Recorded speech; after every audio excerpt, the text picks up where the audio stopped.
TVC breakfast is not time for us to look at what the papers are reporting. First, the Nation newspaper says Senate rules out real-time results transfer.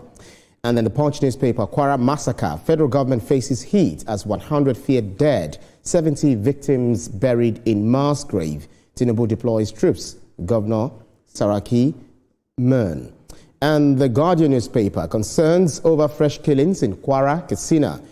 The next is Daily Trust, 48 hours of carnage, over 130 lives lost in 3 states.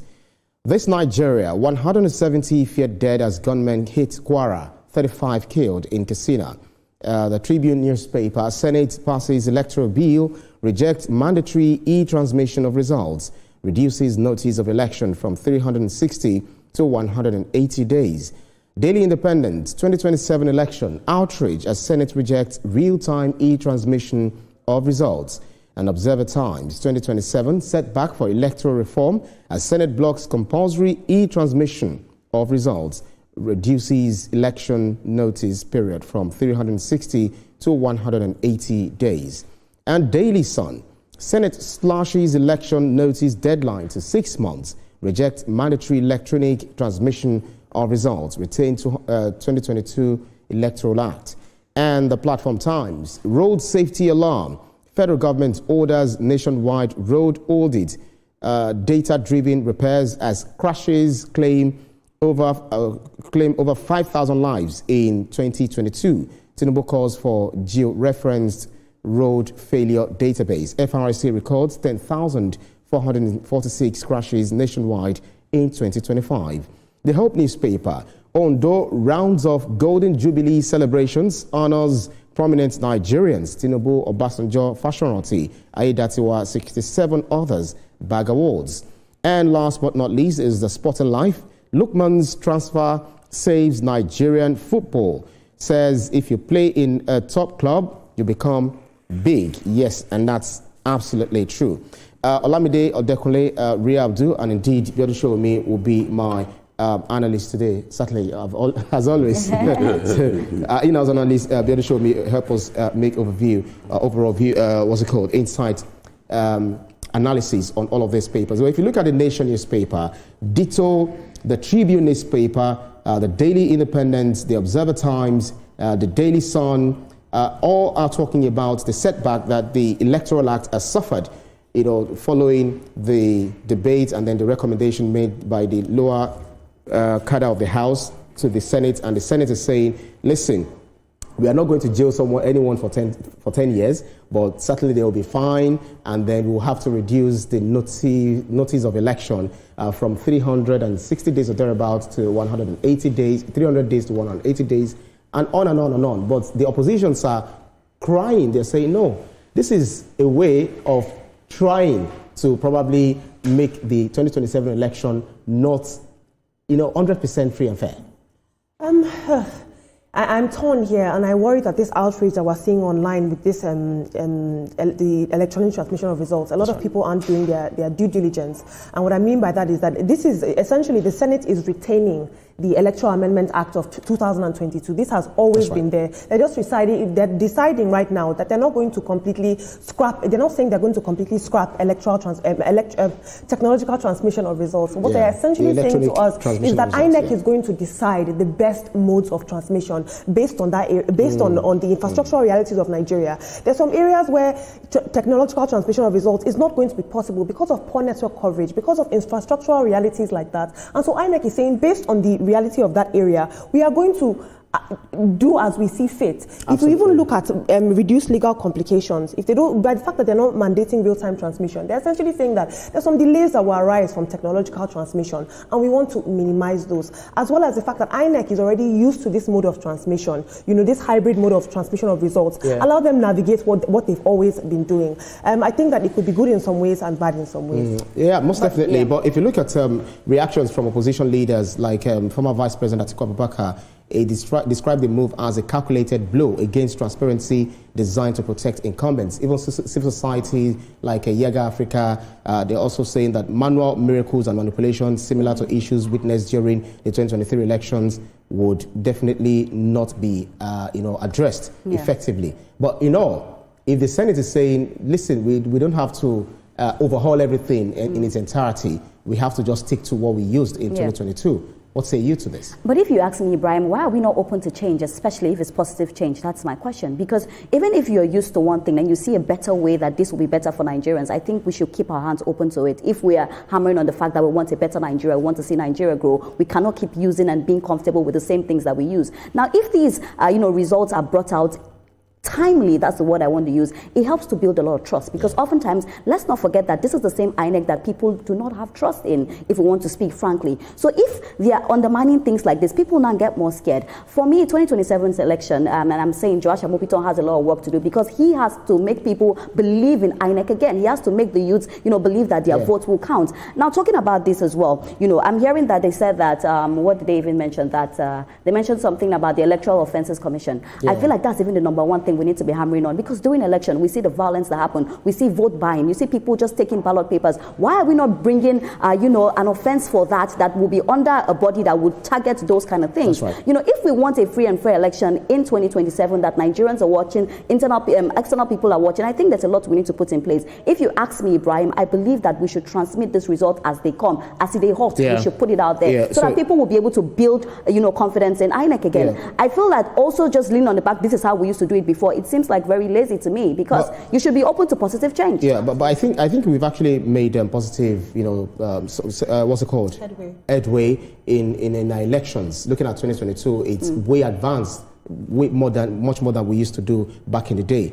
But the digital voter ID is also blocked. The Senate also rejected Clause 47, which would have allowed for electronically generated voter identification using the QR code. They said, no, we have to stick to using the usage of PVCs. I don't know, what exactly are you seeing, in this forth and back between the Senate and the politicians? Honestly speaking, our line with Olamide submission and the Senate, these issues are very clear. Now, we have less than 58% data coverage in Nigeria. What happens to the rest? And I will tell you, because many of those people commenting are living in the cities. Let me give you clear examples of places very close to Lagos. Ato and his environs in Ogun State have a population of about 300,000. Almost a quarter of that 300,000 population have no data connectivity. Go to Leshi and the interior, Wasimi, Alaga, Idioro and all that. Go to Ijebu Waterside also, inside the same Ogun State. That is a state next to Lagos. They have problem around that place too. If you leave and go to Abeokuta, immediately after Alamutu towards Iguora, there are 62 villages in that places.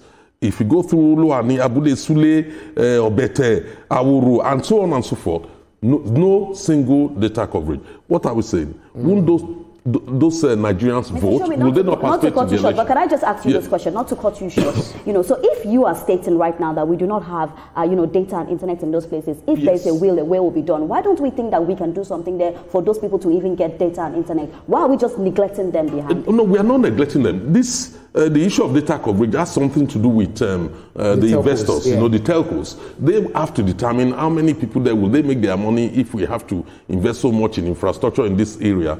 If they think they won't make profit, they probably will ignore it. And that's the major problem here. Once you don't have data coverage throughout the whole country, you have a problem. If you look at the commentary on the incident in Abande, which is around the Cameroonian area in Benue State, the issue is also about data coverage, that they could not get through to security services in time. So what then happens if we keep saying that everything must be transmitted electronically? Let me give you a good example. In 2023, INEC had 4 servers.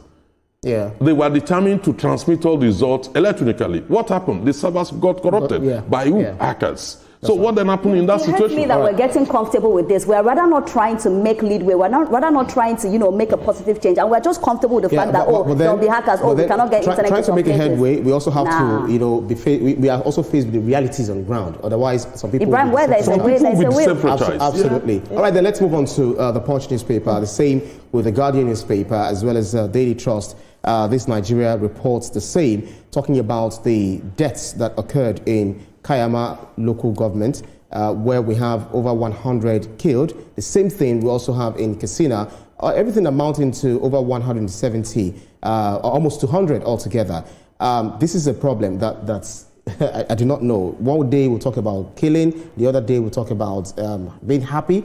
But these people are said to come to preach the Islamic teachings or whatever after securing permission from the local chief. But then they had to kill these people. I'm just looking at some statistics here, Ibrahim, and the reportage around the death toll of what happened in Kwara State. They're all conflicting. Governor Abdurrahman Abdulrazak himself confirmed, I believe, 75 deaths. The Red Cross reported 162 fatalities, right, while Amnesty International cited over 170 deaths. What this tells me is that we don't even have enough intelligence to know how many people have been killed. Therefore, we do not know who exactly we are dealing with, the manpower, the intelligence, right, and the strength that they have. This whole thing is just heartbreaking. I can't even editorialize because lives have been lost, and I hope that we see the president has ordered an army battalion there, and I trust that they will be equipped to do the right thing and bring these Lakura bandits to justice. One death too many, really. And then, according to the governor as well, he said 75 have been buried, stating that 75 have been buried. Others are even missing in different places, But, Ibrahim, let me just take you to how sad this happened. They got into the village. They tied these people, before they, they killed them. And oftentimes when we speak about this on the table, we say, sometimes let's let bandits go. When you say let's let bandits go, then you think about what they did. Like, it's so gruesome, to tie somebody down before you finally, take the person's life. I don't want to go deep into, some of the reasons why, because it's Islamic, and I don't want to go into Islamic right here. It is not. They actually come under the guise of, they say they are urging the people to follow the Sharia law. Sharia, exactly. As far as I know, they came and they were preaching strange doctrine to Muslims themselves. That is the thing. That is the thing. And Ibrahim, just for me to land, I think that if we do not, put our mind to this and put our mind to the fact that we need to tackle this terrorism and banditry, it's going to be a very big problem for Nigeria, because we keep talking about economic growth. Economic growth when people are dying, it doesn't work. Mr. Shaw, this is a very sad thing, to talk about, because as far as I know, there is no compulsion in religion. According to the Quran itself, that's Quran 2:256. Even other verse of the Quran, Quran 4:92, also condemn people killing believers. Even by mistake, you do not have to do it. And if you do it intentionally, God is wroth with you. That's 93. God is wroth with you, and you'll be put to hellfire. And those who kill must be arrested, and the same justice should be meted out to them as well. Yeah, absolutely. It's quite clear in line with the Quran, but we also have to understand one thing. We live in a real world where the issue of state execution is no longer very, very popular globally. Right. But we should understand where this problem is coming from.